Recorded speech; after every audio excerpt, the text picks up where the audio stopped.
So I was sitting here thinking, right, about that song because we're looking at houses, and then the houses we're looking at were just like small. And then my mom had made a comment, and she started singing that Father Abraham song, and she was like, "It's like you walk in, walk out." And then I'm like, "Why have all songs Father Abraham?" So then I started singing that song to myself, like after I got off the phone with her. So I'm just like, "Father Abraham had many sons. How many sons had Father Abraham? I am one of them, and so are you." Da da da. So I was just like, okay. So if Abraham had many sons, what was Abraham? How can somebody have many sons?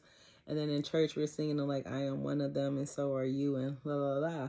So like, what if Abraham was the said sperm, like the good sperm count versus like the bad sperm count, and that's why he went to Sodom and Gomorrah.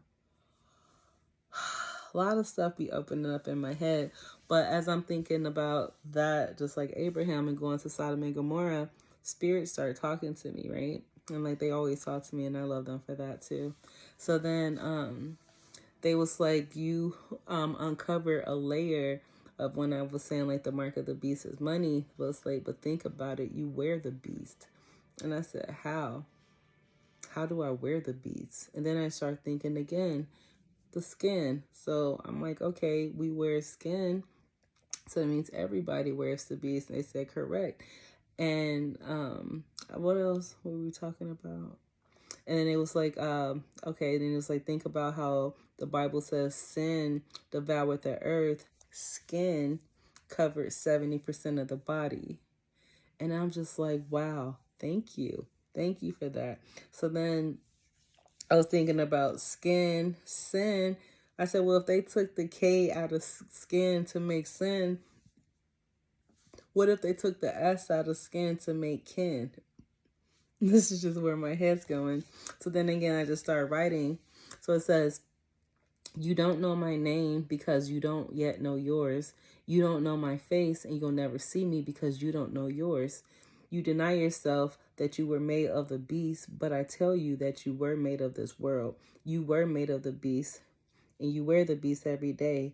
The skin, clothes, jewelry. You dress it, and you make the beast beautiful. Now tame this beast to be kind to his kin. There is no competition. You were made of the same contents that of the source. This beast created many worlds that, like you see, like the countries divided, as they have divided the classrooms through levels of consciousness, separating love into many subjects, just so that you can see that you don't know me and you never will. Just like school, there are some subjects that you don't agree with, or some methods in which you don't like in which they teach, yet you still sit and you learn from them, do you not?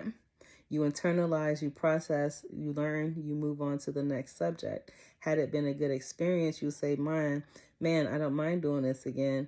And not a bad experience, you'll say, I'll never do this again. Had this been said in its simplicity, you still would argue that there has to be more to this. What you perceive as God is not complicated. You are. And then let's just get into where God says, like, nobody knows my name, you'll never see my face. It's because you don't know love, you won't know him. And again, when it says, like, those who call my name and those who work in my name, walk in my name, I will be there with you. I will show up with you. Love. God is love. And then that's what it was just showing, like, you couldn't get that, like, just in its simplicity. So then I just broke love down into just different words and sentences and tried to help you put it back together, but you still didn't understand me yet. So I changed my name from love to the Bible, and I told you to read me, get to know me, and yet you still argue, you still fight, and you will never know me. And I presented myself as plain as day, as plain as night, and you will never see my face because you don't know yourself either. So then I had wrote that, and then thinking about that, I was going back to thinking about the letter J, how J changed the alphabet, like to bring the other letters back to the alphabet, or vice versa. I'm still working out which side J was on. Look, kind of honestly, I'm not even gonna lie, it looks like J playing both sides, and it got me thinking about how it says, like, oh, I sit at the right hand of my Father. But at that right hand, the Father didn't know that the Son was also working with the other side and freeing the lost souls, like in other stories that you'll read. So that kind of made me think about that. It was like, was J a double agent? Again, this was making me think like maybe the word Jesus or the name Jesus was picked for a reason, because in other books his name's Mosa, and like you'll find other names telling the same story but different names. So then it got me thinking about J. And then I'll just show you here what I got, that pi equals 9. And if you look at the number 9 and just go back to like, just Google it, you'll see like 9 has a little hump at the end. And dang it, I'm using the wrong camera, but I'll probably make it just another little clip here. I'll show you what I have. But 9 is, if you look at it, it is the broken piece off of the number 8, right? So what if it went into 8, took a piece of it, made 8 is equal, and then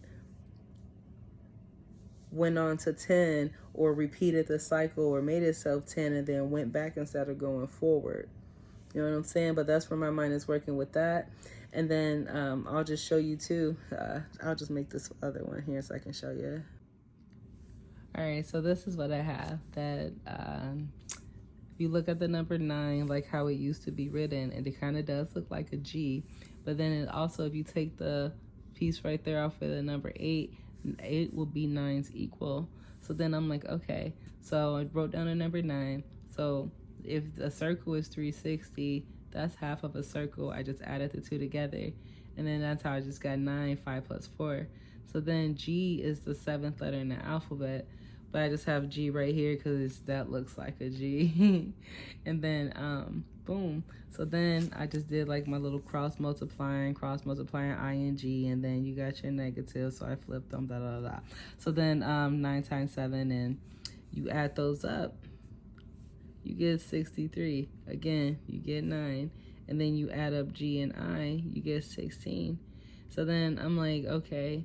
But we know, like in the Bible, it was 9/6. The mark of the seal of God was 9. The mark of the beast was 6. So I was like, well, if it's 9/7, that means you must have took another piece of the pie. So then I just subtracted from the 540 that I got from here, from the number 9. And then subtracting that from 180, which is half of a circle, half of 360. And then boom, you get 360. And then so I'm just like, okay, so it created another circle, like another emanation. So I'm like, okay, so that was the 3D reality, the illusion that it created. My mind goes through a lot of stuff over here, for real. And then like I was just drawing out the numbers there, so you can see it. That's just where I'm at. That 9 is the missing piece of pie. So I'm just trying to see now. I'm gonna finish drawing it out to see what, after it broke off again and created the 360, 360 is just another circle. So it'll either be a circle under here, a circle under here. I don't know. Then that's probably just honestly the wheels of time getting started as well on the atlas, because the atlas was broken and trying to get that atlas started again so we can move.